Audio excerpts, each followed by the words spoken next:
Hello students. Today we start with the next topic of chapter 1, that is pseudocode. In our previous lectures we cover already the two tools we use, that is algorithm and flowchart. Okay. Now this is one of the um, useful tool of problem solving, that is pseudocode. Pseudocode is actually the mixture of program-like code and English statements also.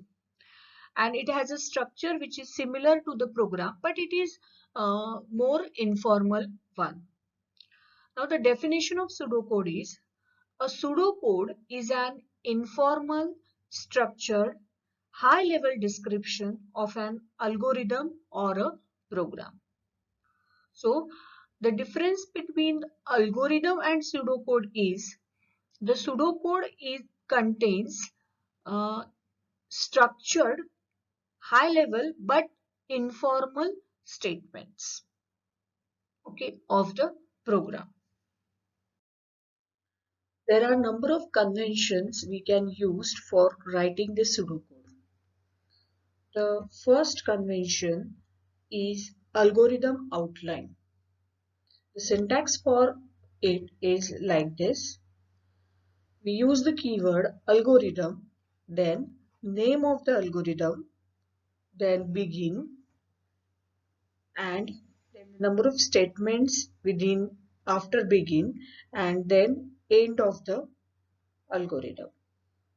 Or there is a second alternative, that is algorithm, name of the algorithm, and in bracket we can pass the elements, one or more elements which are related with that algorithm. Then begin, then number of statements, and end of the algorithm. So it contains single or multiple statements within begin and end. So every algorithm is start with begin and ends with end keyword. Okay. And then next is, suppose we take one example. In example we see how to declare the algorithm, means outline, that is algorithm calculate area. So calculate area is the name of algorithm. Okay. And here no element is passed. In the second example, the algorithm, name of the algorithm is find max. And we pass two elements, that is num1, comma num2. So in this way, we can declare the algorithm or algorithm outline. Now, the second convention is data elements. This data element is actually any logical name which is given to an element, which we use to store the value. It can also be the part of group of elements which are identified by an index. So the examples are like we use the name to the element as radius, then to store the result of sum, that is sum, then we can store the data of 1, or we have a of I. Now here when we see data of 1 means what? There are number of elements in a data elements, in that this represents the first element of data. Or a of I means ith element of a. So it is a group of elements, and we can identify the individual element from the group by using this index, that is I here, or in data 1 is an index. Okay. Now next convention is input from user. Now how we use it? The syntax for it is input and then data element or element name. So it is specifically used to input the element, and this process is done by the user. Some examples we can go for it. That is input radius. Input a of I means a radius is an element or name of the element, and we have to input it. That's why we use this syntax. That is input radius means read the value of radius. Then input a of I means read or input the value of ith element of group of data A, which is identified by the name A. Okay. Now next element is output to the user. So for that the syntax we use is output element name or output message. So either we can output the value of the element which we have calculated, or we can output message also. So look at some examples. Here output sum means sum is the element. We want to display the value of sum, so we can do it by using the statement output sum. Same way, to print the message, we use output the number is even and it is in a double quotes. Okay, so in this way we can print the message also, the output message also. The next is expression. An expression contains operands and operator. So it is like this: operand 1, operator, and operand 2. Means there is two operands and in between that we have one operator. That operator can be arithmetic operator or relational operator or logical operator. Arithmetic operator means plus, minus, multiplication, slash, mod. Relational operators means less than or equal to, greater than or equal to, not equal to or equal to. And logical operators are and operator or not operator. Here we see some examples. For a simple expression, the first example is like area is equal to 3.142 into radius. Means here radius is an operand and here star indicates the operator, that is multiplication operator. Okay. Now plus to that we have a simple examples like sum is equal to x plus y. So x is one operand, y is another operand, and plus is the operator like this. Now next expression is marks greater than or equal to 60 and marks less than 70. So this expression contains relational operators. These are the relational operator greater than or equal to, less than, and plus it also contains the logical and operator. So this type of expression we basically use to check the particular condition. Okay. Now the sixth convention is assignment.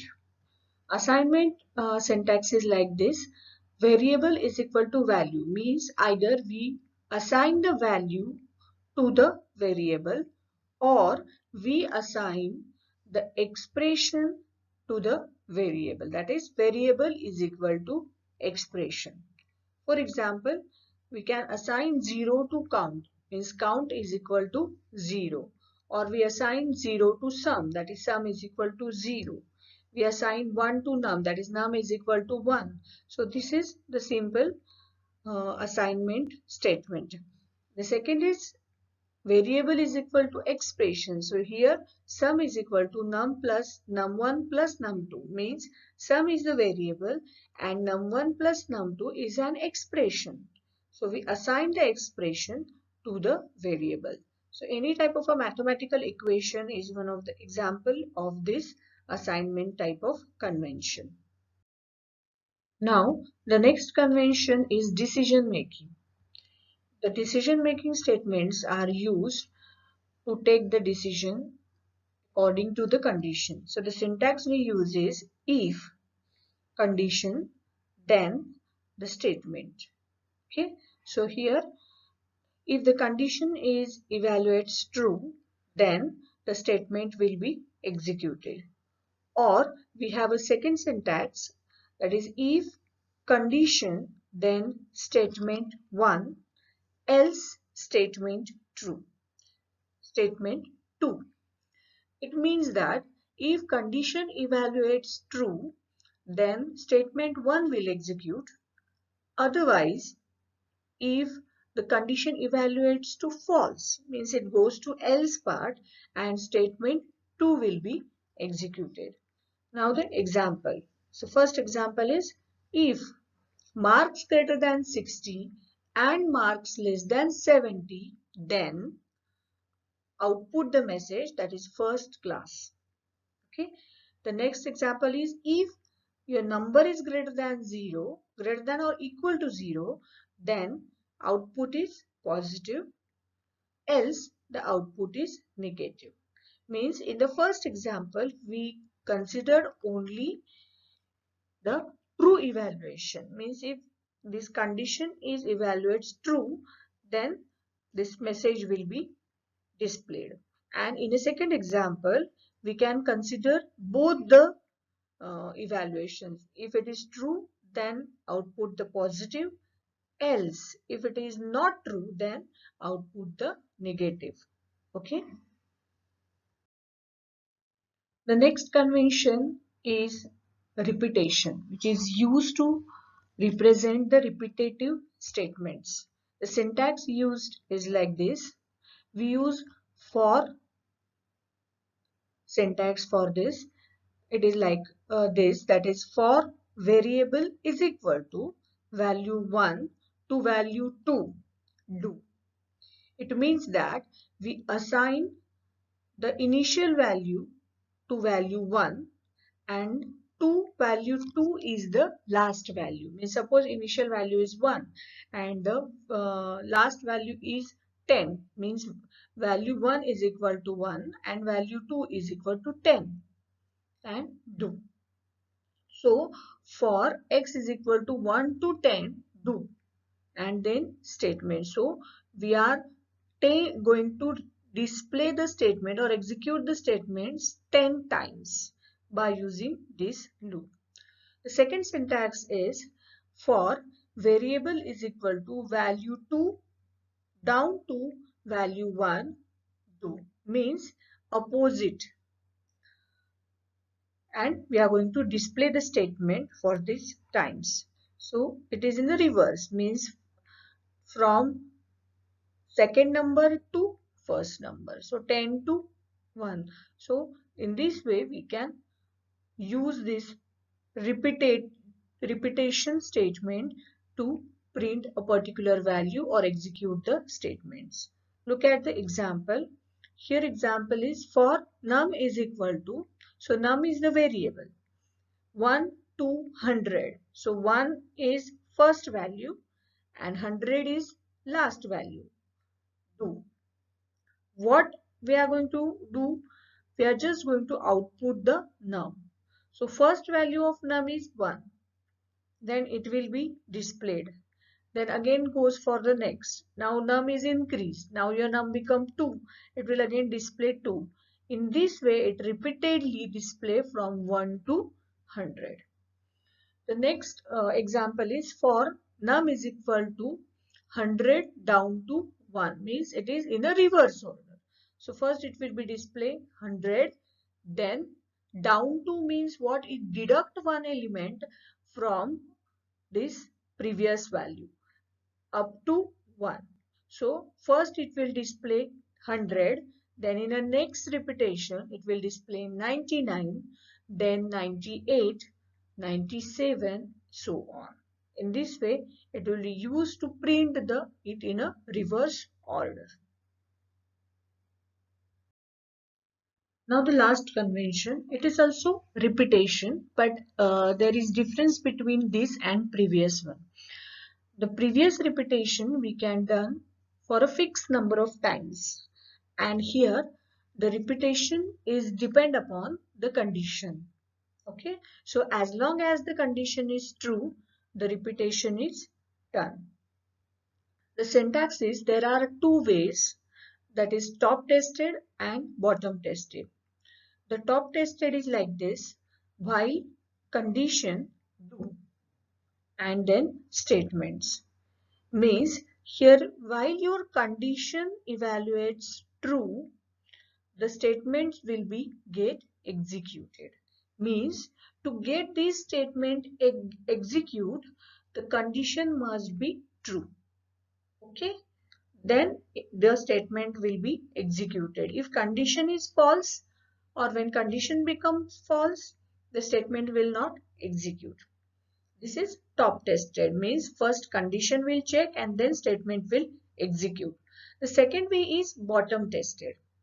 In a bottom tested, we start with first repeat, then the statement or statements, and at the end until and condition is given. Okay, so as it is called as a bottom tested means what? The condition is tested at last. So first the statement will execute, then the condition will check. If condition evaluates true, it again goes up and repeat the statement. Okay, so that's why it is called as a bottom tested. Okay, now we go for the examples. The first example is while number greater than 0 do num is equal to num divided by 10. It means that while your value of num which you are inputted or calculated before this is greater than 0, the statement will be executed. When it becomes equal to or less than 0, so means condition becomes false. So it will not execute the statement. So this is the terminating condition for this loop, that is top tested loop. The second example is repeat input num, then we calculate sum. Sum is equal to sum plus num until sum less than 100. So it is a bottom tested loop and the condition is when your sum becomes greater than 100 or greater than or equal to 100, the loop will be terminated. So up to 100, when your sum is less than 100, then it will again repeat the statement. It takes next input as a number and it will add it into sum. When your sum become greater than or equal to 100, the loop will be terminated. So in this way, the repetition is done in a top tested or in a bottom tested type of a conventions. Now we go for the examples. Look at the first example. Calculate the area of circle by taking radius as an input. We already write the algorithm for this. We also draw the flowchart for this. Now we write the pseudocode for the same type of a problem. So the solution is we start with algorithm. Name of the algorithm is that calculate area. Start with begin. First we input the radius. Then we calculate the area, that is area is equal to 3.14 into radius, and then we output the result, that is area, and end of the pseudocode. So this becomes shorter than the algorithm and in a proper structure or rules we can use for that. Okay, so this is a simple example to calculate the area of circle. Now the second example is to check the number is odd or even number. Now you all know the logic how to check the number is even or odd. So now look at the pseudocode. We start with algorithm. Name of the algorithm is check positive, begin. Then we input the number. Then we check by using if condition, that is if num mod 2 is equal to 0, then output num is even, means if the remainder we get after dividing number by 2, if it is 0, it means that the number is get fully divided by 2. So when it is true, it means that your number is even number. That's why you output the message number is even. And if it is not, doesn't give you the remainder 0, then in that case we go for the else part and we display the message number is odd. Okay, so and then end of the algorithm. So in this way we check whether the number is even number or odd number. Okay, now the next example is to find the sum and average of n numbers. So the solution is like this: algorithm sum average, means name of the algorithm is sum average, begin, then we input the value of n. Okay, then how many numbers, for how many numbers we want to find the sum. We initialize the sum to 0, then using the repetition statement, that is for count is equal to 1 to n, do, means for how many numbers we have to perform the sum, that is for n numbers. That's why we start with 1 and end with n. What we do, we input the number, then we add that number into sum, that is sum is equal to sum plus num. We do it repeatedly, means when count is equal to 1, we input the number, we find the sum, then we again go back, the count will be increased, now your count become 2. Okay, then for the second number you input, then you add that second number into previous sum, then again you go back and again count will be increased to 3 means third, and then again you input the third number, then again add that number into sum, and then this will be repeated up to n times, means for n numbers. Okay, then at last you get the final sum. When this loop will be terminated, you go for the next statement, that is average is equal to sum upon n. So we find the average by dividing n by using to sum. Now we output the sum and average. Okay, and end of the algorithm. In this way we can calculate sum and average of n numbers. Okay.